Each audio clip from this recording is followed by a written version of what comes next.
Sesawi Kur Yesus channel yang renungan harian, inspirasi kehidupan, dan portal Media Mana Kristiani.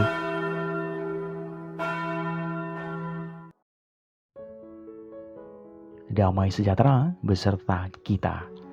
Semoga sahabat-sahabatku yang dikasihi oleh Kristus, sobat muda, dan saudara-saudaraku dimanapun Anda berada, sungguh selalu beroleh rahmat sukacita, berkat yang melimpah, perlindungan dari Tuhan dan rahmat kesejahteraan sahabatku. Sahabatku dimanapun Anda berada, pada kesempatan ini, pada Senin Pekan Biasa ke-22 ini sahabatku, kita bersama-sama memperingati wafatnya Santo Yohanes Pembaptis sahabatku. Kita akan bersama-sama menimba dari firman Tuhan dari Injil Markus bab 6 ayat 17 sampai dengan 29. Mari sahabatku yang terkasih, kita siapkan hati dan pikiran kita. Kita satukan hati dan pikiran kita, supaya dengan kesungguhan hikmat sukacita, kita boleh dan mau terima firman Tuhan sahabatku. Tuhan beserta kita, sekarang dan selama-lamanya. Inilah Injil suci menurut Markus, dimuliakanlah Tuhan.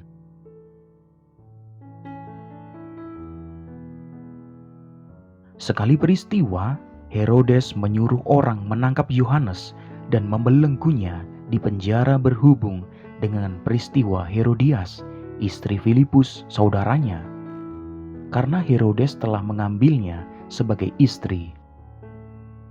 Karena Yohanes pernah menegur Herodes, "Tidak halal engkau mengambil istri saudaramu." Karena itu Herodias menaruh dendam pada Yohanes dan bermaksud untuk membunuh dia, tetapi tidak dapat, sebab Herodes segan akan Yohanes, karena ia tahu bahwa Yohanes adalah orang yang benar dan suci, jadi ia melindunginya. Tetapi apabila ia mendengarkan Yohanes, hatinya selalu terombang-ambing, namun ia merasa senang juga mendengarkan dia. Akhirnya tiba juga kesempatan yang baik bagi Herodias, ketika Herodes pada hari ulang tahunnya mengadakan perjamuan untuk pembesar-pembesarnya, perwira-perwiranya, dan orang-orang terkemuka di Galilea. Pada waktu itu anak perempuan Herodias tampil lalu menari, dan ia menyukakan hati Herodes dan tamu-tamunya. Raja berkata kepada gadis itu, "Minta padaku apa saja yang kau ingini, maka akan kuberikan kepadamu." Lalu bersumpah kepadanya, "Apa saja yang kau minta akan kuberikan kepadamu, sekalipun setengah dari kerajaanku." Anak itu pergi dan menanyakan ibunya, "Apa yang harus kuminta?" Jawabnya, "Kepala Yohanes Pembaptis."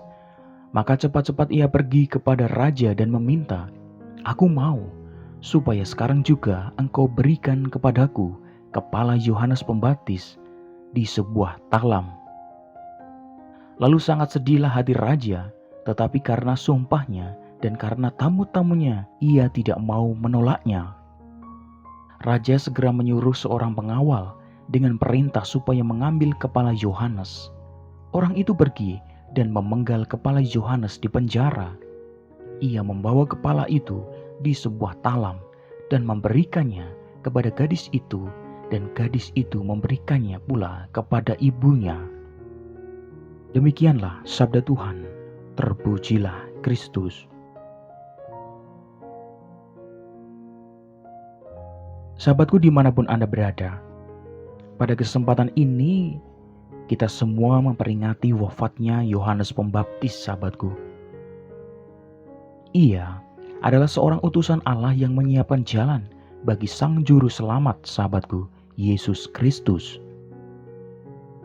Dia tidak hanya menyiapkan jalan bagi kedatangan Yesus loh, tetapi juga memberitakan kabar gembira, yaitu suara kebenaran sahabatku. Sahabatku yang terkasih, wafatnya yang tragis sebagaimana kita baca dalam Injil pada kesempatan ini juga tidak lepas dari keberaniannya untuk menyuarakan kebenaran terkait Herodes yang memperistri Herodias, sahabatku. Sahabatku yang terkasih, sebagai murid Kristus, kita sungguh diajak untuk seperti Yohanes Pembaptis, yaitu berani menyuarakan kebenaran di lingkungan hidup kita, sahabatku. Ketika kita berani menyuarakan kebenaran, maka kita harus siap untuk menerima segala resiko, karena suara kebenaran itu belum tentu dapat diterima dengan baik oleh semua orang, sahabatku. Sahabatku yang terkasih, mereka yang hidupnya terusik karena kebenaran yang kita suarakan akan memusuhi kita, sahabatku. Meskipun begitu, kita tidak boleh mundur, karena untuk itulah kita dipanggil dan diutus oleh Allah, sahabatku. Suara kebenaran bisa kita ungkapkan juga dengan tindakan dan hidup kita yang benar, sahabatku. Sahabatku yang terkasih, di zaman yang seperti ini, yang terus-menerus berkembang secara cepat, suara kenabian harus tetap lantang agar kehidupan kita tetap baik dan bermartabat, sahabatku. Amin. Kemuliaan kepada Bapa dan Putra dan Roh Kudus, seperti pada permulaan, sekarang, selalu, dan sepanjang segala abad.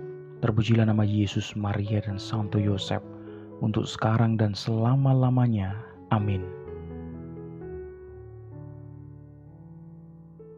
Sahabatku yang terkasih, mari kita tutup renungan singkat ini, kita satukan dengan doa. Marilah berdoa.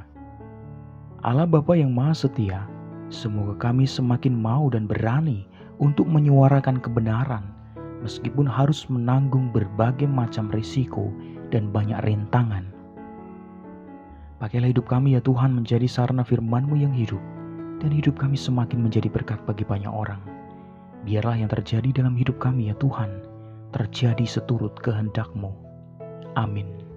Kemuliaan kepada Bapa dan Putra dan Roh Kudus, seperti pada permulaan, sekarang, selalu, dan sepanjang segala abad. Terpujilah nama Yesus, Maria, dan Santo Yosef, untuk sekarang dan selama-lamanya. Amin. Dalam nama Bapa dan Putra dan Roh Kudus. Amin.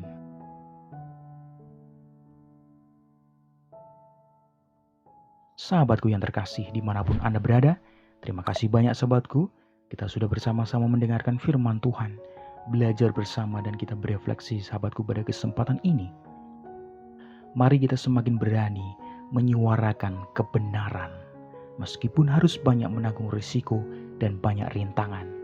Sebarkan video ini supaya banyak orang semakin terima berkat dan terima rahmat sukacita. Banyak orang dipulihkan, banyak orang disembuhkan, sahabatku. Hidup kita penuh berkat, hidup kita penuh sukacita, hidup kita penuh kesejahteraan, hidup kita penuh perlindungan. Yang gelap diberikan terang, yang buntu diberikan jalan. Sampai jumpa di renungan harian episode selanjutnya. See you later. Bye-bye, berkah dalam. Tuhan memberkati.